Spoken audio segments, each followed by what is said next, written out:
Hey yo, it's Gluke. Welcome back. Today, I'm going to be talking about mixing and mastering, and hopefully you'll have a better idea of what that actually means. Let's go!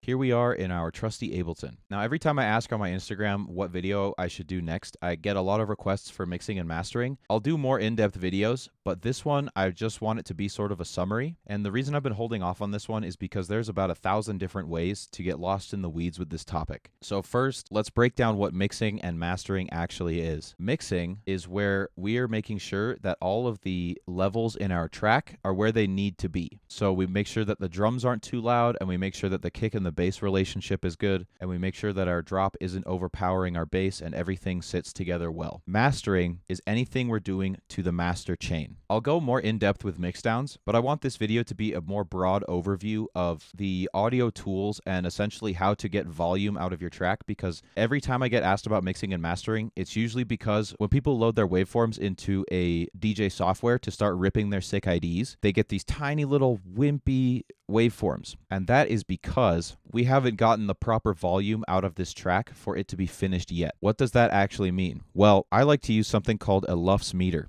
And so I'll focus on mainly just how to get volume out of the song. So if we look at our LUFS meter, LUFS is the most modern metering unit, and that is based on how our ears perceive sound. You can look up the Fletcher-Munson curve for more information on that, but LUFS stands for Loudness Units Full Spectrum. When we load up a song in our DJ software and we see that it's a really small waveform, but it sounds how we want it to sound, except for the volume, that's because our LUFS are not there yet. So you can think about LUFS as sort of the efficiency of the signal, how well the signal is carrying all of this information through the speakers. So if we look at the LUFS with a completely untouched track, this is our track from before. I know I never felt this before.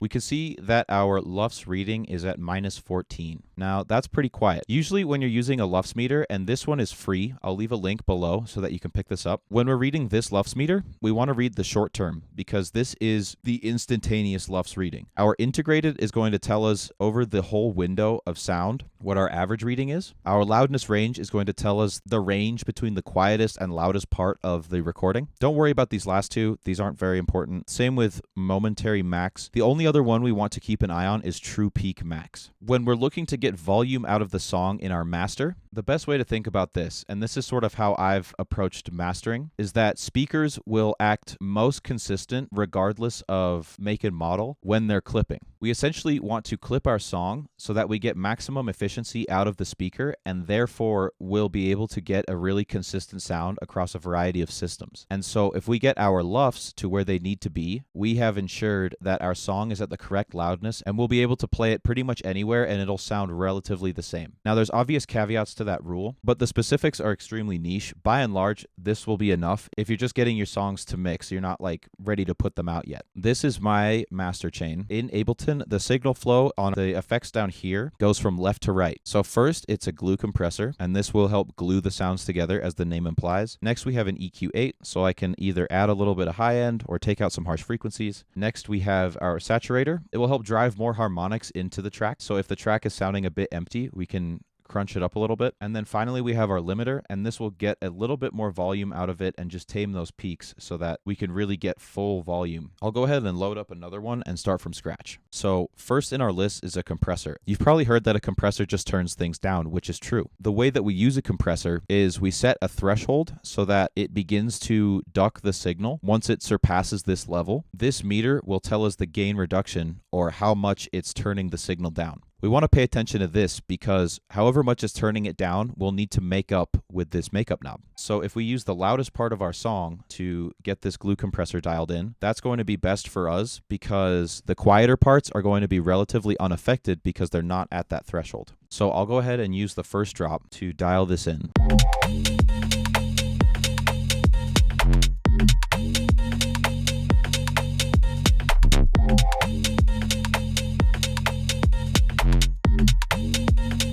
With the glue compressor on the master, I'm not really listening for anything. I'm mainly looking to see when this needle starts to move, because when that needle starts to move, it means that the sounds are being turned down against what the rest of them are doing. It's just going to give us a more stable volume level to increase. So now that we've pushed this down, we can see that we're getting about 2 to 3 dB of gain reduction.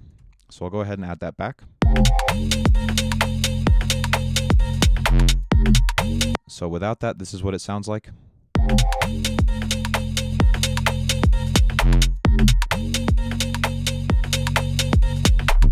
And you can hear that things are just a bit more articulated. I'm not going to go too in depth on what the rest of these things do. The main two that we're going to be looking at is threshold and makeup. Just to briefly cover it, mainly what attack and release is going to help you with is adjusting transients. So with drums, if you want more of the very first sound of that noise to come through, but then you want it to turn down afterwards, you can adjust the attack to make sure 1 millisecond of transient and then turn it down. This isn't going to add new peaks, but this is just going to help us shape the overall signal. Our glue compressor also too has a soft clip, and so I like to leave that on just to have a bit of a safety net for the signal. But what this does is it essentially limits the track so that we're not making it too loud for the remaining stages. Now with an EQ, this one is pretty self-explanatory.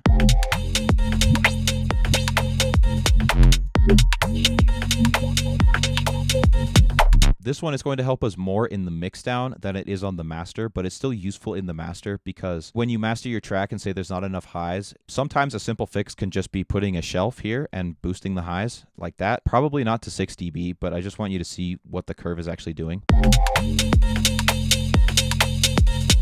If you've done everything right in your mixdown though, your EQ will look like this, completely untouched. Our saturator allows us to add sort of a general crunch to the overall mix, and this will help it sound like one piece of audio. So if you think about it like grain on a photo, where you've assembled a bunch of pieces in Photoshop and then you put like a texture over it, this is what saturator helps with. But what a saturator actually does is it adds harmonics to the signal. I usually leave the saturator on analog clip, and maybe I'll drive it 1 or 2 dB. I really won't go crazy with this. And then our limiter, a limiter is a compressor, except it is purpose-built to trim peaks. So instead of having an attack, we only have a release. What we can do with the limiter now is begin to push the signal, and then we'll see our gain reduction here. I've found that anything above -5 gain reduction is going to sound crunchy, but anything less than that will just be a good adhesive to the sounds.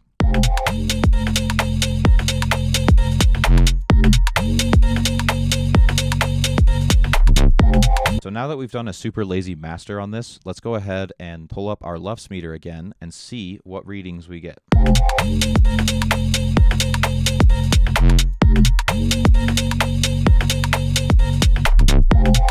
Okay, so -9 LUFS, that's not too bad. We're definitely going to want it to be a bit louder. You kind of want to shoot for -6 LUFS, generally speaking. The more LUFS that you can get with the actual sound of the track remaining the same is really what you're looking for when it comes to mastering. So when we're mastering a song, there's not going to be a pop-up that Ableton gives us that the song is done. What we're really looking for is that we have a good amount of LUFS, so somewhere around -6, -7, -5 is okay, and the song sounds like how we want it to sound, and it's not crunching. So actually what I'll do is I'll turn down our master by 10, and I'll show you an extreme example of what crunching sounds like.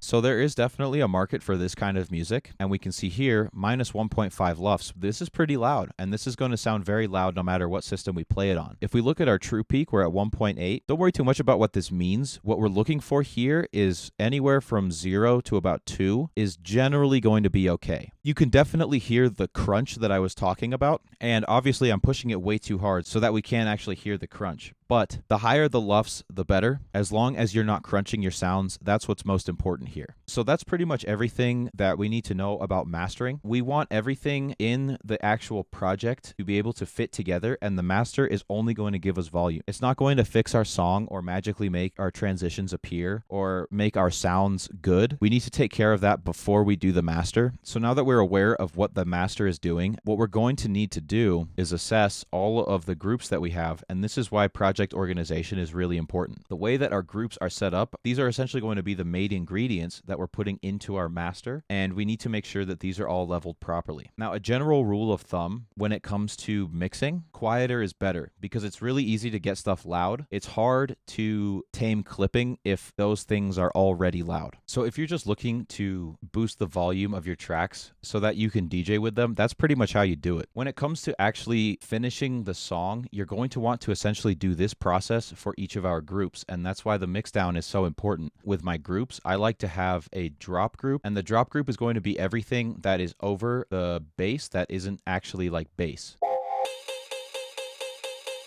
I like to keep the bass separate because our sub signal is the most important part of our song. If there's no sub, then when the drop hits, everyone's going to be looking around like, and we don't want that. We want everyone to go, you should be playing main stage. So this is what our bass group sounds like.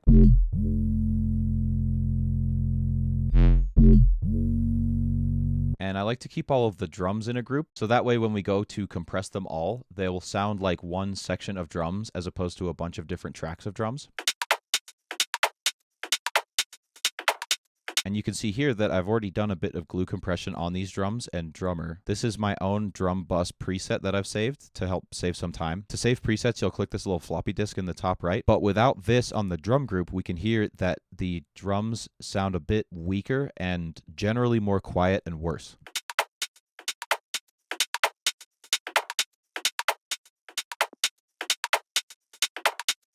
And then I'll usually also leave the kick as its own thing because the kick and the bass are going to be the driving parts of your song. And you really want to make sure that these two are perfect. And I found that isolating the kick allows me to get the most control over it as opposed to throwing it in the drum group altogether. Now I've got some other stuff that isn't in a group like this snare build here and these chords. And that's because I don't think that this track is really ready to be finished yet. We're missing a lot of transitional elements. So when you're just throwing in pieces to finish the song, that's totally fine.